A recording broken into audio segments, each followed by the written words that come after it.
धनम का जो हिंदी अनुवाद है वो हम बोल रहे हैं।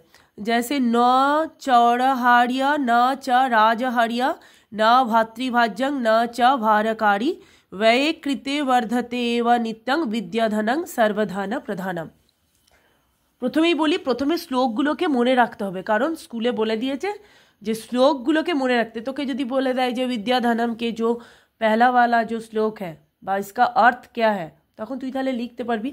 তাহলে আমি কি বলবো, না विद्यारूपी धन না চোরও দ্বারা চুরানে যোগ্য है। কখনো চোর চুরি করতে পারবে?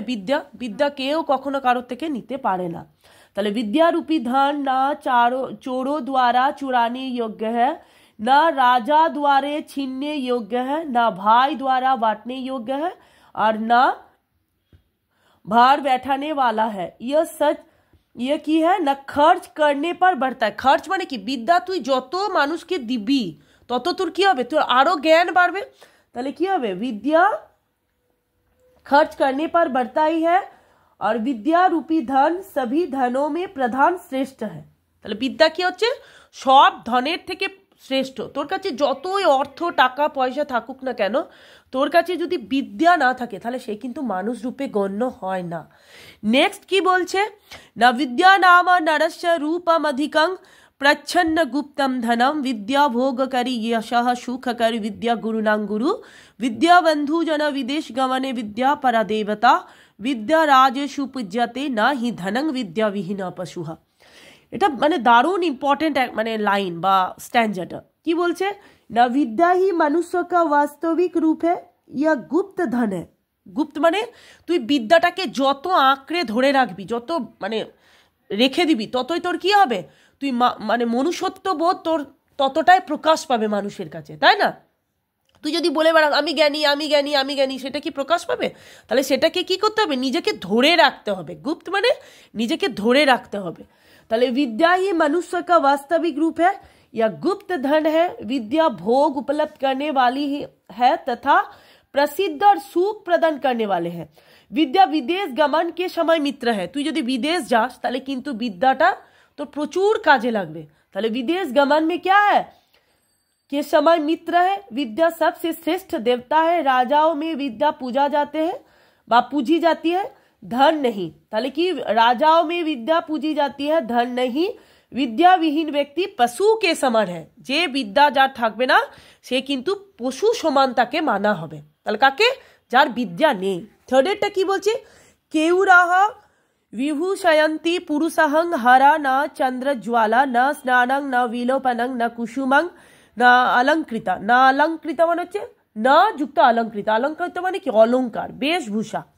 मधुर जाहा वाण्ये का समलंकरोति पुरुषं य संस्कृत धार्यते छियन्ते अखिल भूषणानि सततं भग्मभूषणं भूषणम। এটা কি বলছে, না বাজুবান চন্দ্রমা के समान उज्जवल। এই যে বাজু যেটা আমরা হাতে পড়ি সেটা কি হচ্ছে, চন্দ্রমার সঙ্গে তুলনা করা হচ্ছে, এটা একটা উপমা দেওয়া হয়েছে। তাহলে বাজুবান চন্দ্रमा के समान उज्जवल, স্নান সুগন্ধি দ্রব্য ফুল আর সজায়ে হুয়ে বাল। যখন আমরা কি করি, সুগন্ধি ফুল লাগাই, আমরা নিজেকে সুসজ্জিত করি, কি নিজেকে ভালো রাখার জন্য করি।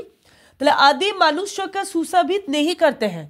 তুই যদি ধর একটা ভালো জামা প্যান্ট পরে ভালো জায়গায় একটা গিয়ে ভট স্যুট বুট পরে গিয়ে দাঁড়ালি, তোর যদি ভদ্রতা সভ্যতা না থাকে, মানে তোর মধ্যে যদি বিদ্যায় না থাকে, তাহলে তোর কি পোশাক পরিচ্ছদ এগুলো কাজে লাগবে? কাজে কিছু লাগবে না, সেটাই বলা হচ্ছে। তাহলে কি হচ্ছে যে এই সব জিনিসগুলো কি না আদি মানুষকে সুশোভিত नहीं करते हैं, बल्कि एक संस्कार युक्त धारण की ही वाणी মানুষকে অলঙ্কিত করতে হয়। মানে বাণী মানে হচ্ছে তোর মুখের ভাষা, তোর মুখের প্রোনাউন্সিয়েশন, তোর অ্যাক্টিভিটি, তোর পার্সোনালিটি, এইগুলো কিন্তু মানুষকে কি করবে, আকর্ষণ করবে। তোর ওই দামি জামা, তোর পোশাক আশাক, তোর দামি সেন্ট, এগুলো কিন্তু মানুষকে আকর্ষিত করে না। এটার অর্থ কিন্তু থার্ড প্যাসেজে বলা হয়েছে বা থার্ড স্ট্যান্জাতে বলা হয়েছে। अन्य सभी आभूषण नष्ट हो जाते परंतु वाणी रूपी आभूषण कभी भी नष्ट नहीं होता है।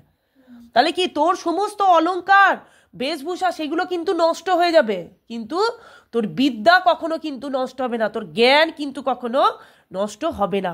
নেক্সট কি বলছে, বিদ্যা নামা নরস্য कीर्तिरतुल भग्यक्षये चाष्टयः धेनुः कामदुधा रतिश्च विरहे नेत्रं तृतीयं च संस्कारयतनं कुलस्य महिमा रत्नैवीनभूषणं तस्मात् दन्यमुपेक्ष सर्व विषयं विद्याधिकारं कुरु।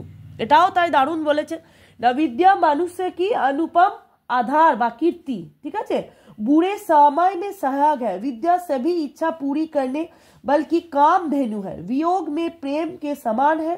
তোর যদি দুঃখ হয় তাহলে সেটা প্রেমের সমান হবে। ইয়ে মনুষ্য কা তিসরা নেত্র है, আমাদের মানুষের চোখে কটা নেত্র থাকে? দুটো, কিন্তু বিদ্যাকে ধরলে কি হবে? তিনটে নেত্র হবে। তাহলে तीसरा नेत्र कौन है ना? विद्या। कुल की महिमा है और কি হচ্ছে ना वीणा रत्नों का आभूषण है, इसलिए अन्य सभी विषयों को छोड़कर विद्या पर अधिकार कीजिए, अर्थात ज्ञान अर्जन कीजिए, तबेই হবে তো শ্রেষ্ঠ মানুষ। ঠিক আছে, তাহলে এটা